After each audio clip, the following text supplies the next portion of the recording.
Как попасть на платформу 9¾ Ой, не волнуйся, дорогой. Рон тоже первый раз едет в Хогвартс. Все, что тебе надо сделать, это пройти прямо через стену. Платформа 9¾ Чтобы попасть на поезд, Гарри Поттеру пришлось пройти через стену. Но так ли все легко в реальной жизни? И как застать автобус, который курсирует по городу? Попробовать трюк с барьером можно, но только из выхода здесь только эта стеклянная дверь. Из магии разве что датчик распознания движения. Суровая реальность. Правда ли, что автобусов здесь вовремя не бывает? Или же все-таки истина кроется в нежелании подождать?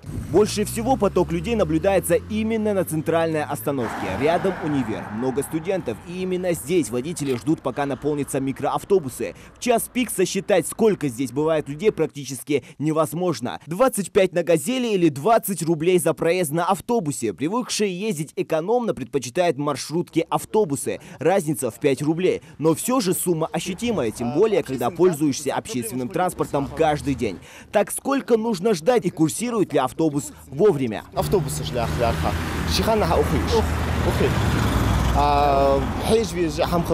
Бывает иногда, редких случаях. А в последний раз, вот когда приходилось ждать? Вот сейчас стоим, ждем. А во сколько он должен приехать? 10:45. 10:42, да? То есть он пока не опаздывает, да, получается? Пока нет, получается. Приходится ли ждать автобусы и вовремя приходит ли общественный транспорт? Вообще неудобства какие-то возникают с общественным транспортом? Ну, не по расписанию ходят. Ходит, да? И как часто бывает вот эти Я не так часто выезжаю, поэтому не могу сказать. Но я на автобусы не попадаю. Да, а в расписании вы знаете вообще автобусы? Да, у них так. Общественный транспорт, это проблемы в школе у вас? Автобус Шихан. О, разговору нет. Да. Автобусы нормально ходят, маршрутки хорошо ходят.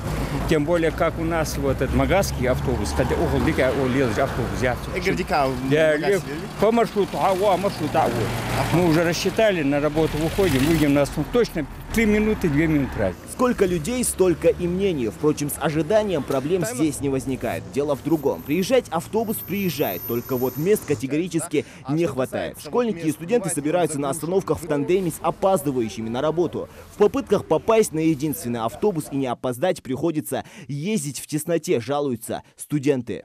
На 8:30 опоздал, на пару опоздал. И только один автобус ходит. А дух на хули вообще? Загружено хули? Да, загружено хули. О, загружено хули. Подпись собирать, чтобы расстроить хату.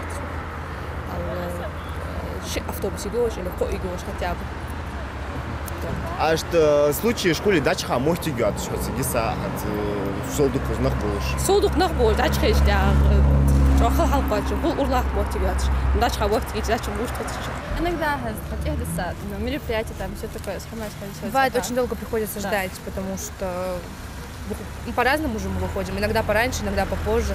Ну, они же частные еще, эти «Газели», все, поэтому очень проблемно бывает. Уже и темнеет, и все. Ну, «Газели» тяжело. Понятно. А что касается автобусов, они через час только бывают, да? Автобусы тяжело, потому что они по времени, а у нас, ну, как у студентов, всегда какие-то мероприятия, какие-то сдачи. Да, и мы обычно на автобус мы даже и не успеваем практически. Когда-никогда мы попадаем, поэтому иногда очень трудно. Бывает редко. А что касается вот мест, бывает ли он загруженным? Трудно ли бывает? В автобусе всегда бывает очень трудно, мест практически не бывает, приходится всегда стоять. Ну, плюс еще взрослые люди заходят, садятся, поэтому, ну, как студентам нам всегда приходится стоять. И неудобно, да, вот бывает? Ну, конечно, ну, и ты же не сядешь, взрослые люди стоят, ну, и даже если там полный автобус студентов, все равно ты стоишь. Однако только по Магазу предусмотрено сразу 3 автобуса. Один едет через Назрань, другие через Икашево. Ожидание 30 минут, но на деле выходит чуть больше. Узнать расписание и уехал ли последний автобус также невозможно. Таблички с графиком на остановке нет. Время можно узнать только через интернет. Но эта проблема здесь, как выясняется, скорее в эстетическом вопросе. Есть определенные недочеты, над которыми мы работаем, потому что как бы система она идет, система движется, поэтому возникают некоторые доработки, которые надо устранить. В том числе остановочные пункты, например, в Магасе, они новые. Поэтому старые вывески были сняты для того, чтобы внедрить новый программный продукт, это бегущая строка, информационное вот это оповещение. Также на днях было поручение председателя правительства республики, чтобы во всех остановочных пунктах появились уже уточненные информационные таблички. То есть эта работа также у нас ведется совместно с главой муниципального образования и со всеми перевозчиками. Как мы знаем, у нас есть головное предприятие, это Ингуш-Автотранс, это главный перевозчик такой самый большой. Но помимо него у нас в республике еще более 20 перевозчиков. Это как городские, межмуниципальные, межрегиональные, то есть их очень много. То есть в эту систему надо вникнуть, чтобы это понять. Помимо 3 автобусов, здесь по маршруту Назрань-Магаз и наоборот предусмотрено 15 микроавтобусов, которые в час пик, не дожидаясь заполнения, едут обратно на остановку. Поэтому никаких проблем с нехваткой транспорта быть не должно, уверены специалисты. В выходные дни, конечно, соответственно, автобусов бывает меньше, так же, как и микроавтобусов. На данном направлении Магаз Назрань у нас работает один частник. Это микроавтобусы «Газель» под номером 149 маршрут. И есть Ингуш-Автотранс, это 3 автобуса. Там не один, там 3 автобуса у нас ездят. Порядка 4 даже, бывает увеличиваем. Но это систематически, то есть бывает, что надо увеличить, бывает, что надо снизить, потому что просто катать 4 автобуса, то есть предприятие тоже нерентабельно получается обслуживать. Но вот час пик. Вот именно в час пик, что мы сделали? Силами частного перевозчика, который обслуживает даже на данное направление, 149 направление, мы в час пик добавляем туда порядка 10 газелей.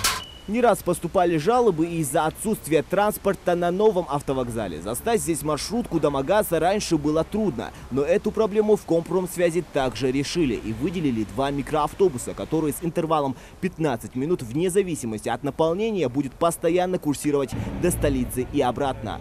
Но в большинстве случаев он ездит практически пустым. Так или иначе, проблем с общественным транспортом быть не должно. И если возникнут некоторые недочеты, они будут устранены. Этот вопрос обсуждали в региональном правительстве, где премьер поручил ответственным лицам составить график, в соответствии с которым Кабмин раз в квартал обязуется ездить на работу на общественном транспорте. От слов к делу. Зелимхан Евлоев лично постарался разобраться в ситуации. Сразу после эстафету перехватили руководители Минсельхоза и Миннации Ингушетии. Такая практика, как считают в правительстве, позволит на собственном примере объективно оценить положение дел с общественным транспортом, выявить недостатки и принять необходимые меры по их устранению незамедлительно. Зелимхан Калоев, Джамал Тамасханов, Новости 24.